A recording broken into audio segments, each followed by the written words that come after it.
नमस्कार, मी स्वप्ना पवार माझ्या यूट्यूब चॅनलच्या एका नवीन व्हिडिओमध्ये तुमचं मनापासून स्वागत करते. तर माझ्या ट्रान्सफरीला तुम्ही खूप छान प्रतिसाद दिला आणि त्यामध्ये बऱ्याच जणांनी मला कमेंटमध्ये DM विचारलं की ट्रान्सफर कुठं झाला आहे. तर या व्हिडिओमध्ये मी तुम्हाला ट्रान्सफर कुठं झालं आहे, आम्ही पहिले कुठं होतो, तिथं रेंट किती होतं आणि आता आम्ही इकडे आलो तर आम्हाला इथे रेंट किती आहे आणि डिपॉझिट किती घेतलं होतं आणि मला रूम कशा भेटल्या ह्या पण मी या व्हिडिओमध्ये सांगणार आहे आणि ह्या रेंट होम टूर पण देणार आहे. तर त्यासाठी व्हिडिओ तुम्ही शेवटपर्यंत नक्की बघा. तर झालं असं की निलेशच्या ऑफिसमधूनच त्यांचं प्रमोशन पण झालं आणि त्यासोबत ट्रान्सफर पण झालं. त्यांची खूप इच्छा होती की आम्हाला होमटाऊनकडेच पाहिजे म्हणून. आम्ही पहिले इचलकरंजीमध्ये होतो, जे की आमच्या होमटाऊनपासून जवळपास 250 किलोमीटर लांब होतं आणि आम्हाला जास्त येणं जाणं पण होत नव्हतं. त्यामुळे त्यांना माझ्या सासू सासऱ्यांसाठी म्हणा किंवा माझ्या आईवडिलांसाठी आम्हाला जवळच पाहिजे होतं. तर फायनली तसं झालेलं आहे. तर आम्ही सोलापूरमधले आहोत. सोलापूर जवळच आमच्या दोघांचं पण गाव आहे, माझं पण आणि त्यांचं पण. त्यामुळे आम्हाला सोलापूर पाहिजे होतं आणि लकीली ते भेटलेलं पण आहे. तर आम्हाला आत्ता रूमला रेंट किती आहे ते मी सांगते आणि पहिलं किती होतं. तर महत्त्वाची गोष्ट म्हणजे आम्हाला रूम शोधताना आम्ही सुरुवातीला 4 दिवस सुट्ट्या काढून आलो होतो आणि त्या 4 दिवसामध्ये आपण आता या नवीन शहरात म्हणजे आमचं फक्त येणं जाणं होत होतं. असं काही इथलं राहिलेलं एरिया कोणता चांगलं हे काहीच माहिती नव्हतं.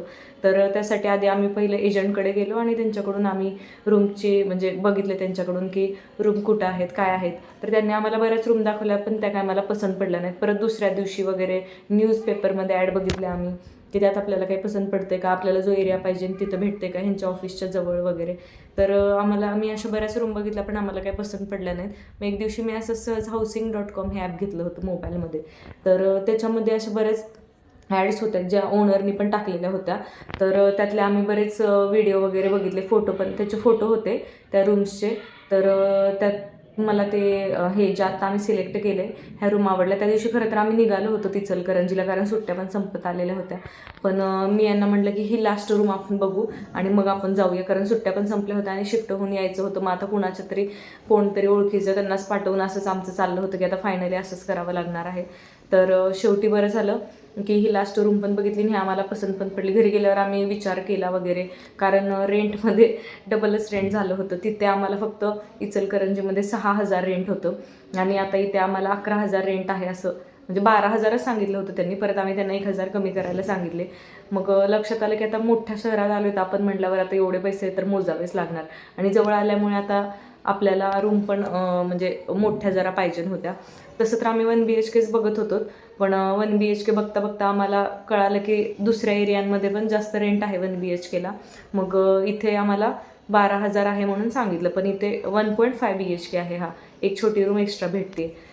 तर त्यामुळे परत आम्ही हे ॲक्सेप्ट केलं आणि तुम्हाला मी दाखवते. तर ही आहे एंट्री, म्हणजे इथे लिफ्ट आहे आणि लिफ्टची एक गोष्ट चांगली आहे की त्याला बॅटरी बॅकअप आहे. आणि हे आहे आमची रूम.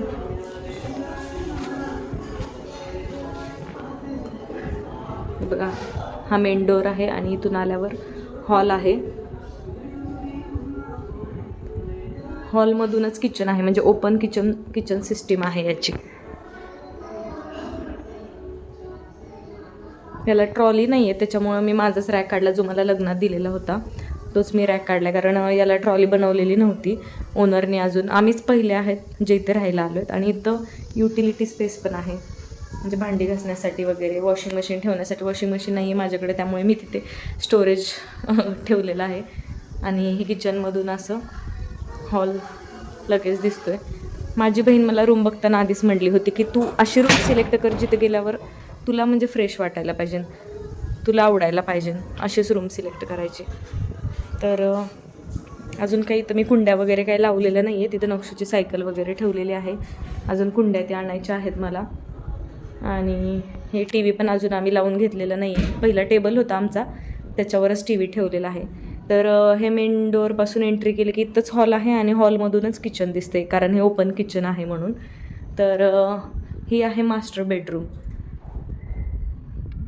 हे बघा, ही आहे मास्टर बेडरूम पण आहे. आणि या मास्टर बेडरूमच्याच बरोबर समोर इथं चिल्ड्रन्स रूम आहे. मग मी इथे देवघर ठेवलेलं आहे जे मला लग्नात, कारण किचनमध्ये बघू शकता तुम्ही जागाच नाही आहे. तर मी इथेच माझं देवघर ठेवलेलं आहे. आणि जसं की आमचा पहिला 1 BHKच होता, त्याच्यामुळं आमच्याकडं लिमिटेडच सामान आम्ही घेतलं होतं, असं काही वाढवलं नव्हतं. त्याच्यामुळे मग इथं यांचं कपाट ठेवलेलं आहे, कारण त्या रूममध्ये बसत नाहीत दोन्ही पण कपाट. तर थोडासा राड आहे, कारण अजून मी आवरतेच आहे.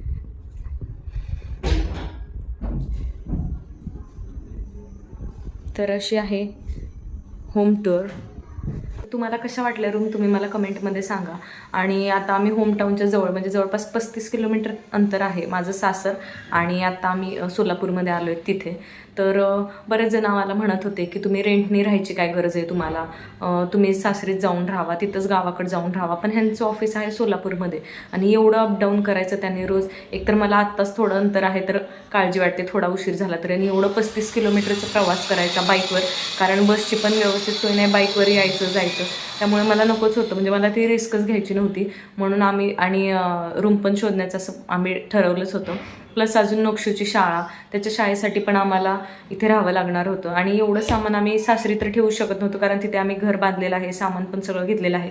परत या सामानाचं काय करायचं, परत हे विकत बसायचं, आणि विकलं तरी अजून 2-3 वर्षांनी जर ट्रान्सफर झालं तर मग आपण परत ते नवीन घ्यायचं का. त्यामुळे आम्ही ठरवलंच होतं की काही जरी झालं तरी आपण गावी राहू शकणार नाहीत. बरेच गोष्टी होत्या, पावसाळ्यात एवढं अपडाऊन करायचं हे मग मला काही शक्य वाटत नव्हतं. त्याच्यामुळे आम्ही ठरवलं होतं, आणि त्यासाठी आम्ही रेंटने येऊन राहिलो. बऱ्याच जणांना असं वाटत होतं की तुम्ही तिथेच राहावा, काय गरज आहे असं वाटत होतं. तर त्यासाठी त्यांच्या सगळ्यांसाठी हे उत्तर आहे. पहिलं आम्हाला फक्त 6,000 रेंट होतं, आणि आता हे दुप्पटच झालेलं आहे. तर जर तुमचं पण ट्रान्सफर होणार असेल तर तुम्ही housing.com, मी काय ॲड करत नाही आहे, पण मला त्या ॲपमुळे हेल्प झाली, म्हणून तुम्ही पण तसं ओनर ऑप्शन सिलेक्ट करून तुम्ही त्याच्यावरून तुम्हाला रूम शोधायचे असेल, कारण आता बऱ्याच जणांचे ट्रान्सफर होणार असतील. तर त्यासाठी खरंच हे युजफुल ॲप आहे. मला तर यूज झाला या ॲपचा. तर थँक्यू व्हिडिओ बघितल्याबद्दल. आणि कसा वाटला, जर तुमचे काही प्रश्न असतील तर मला कमेंटमध्ये नक्की विचारा. धन्यवाद.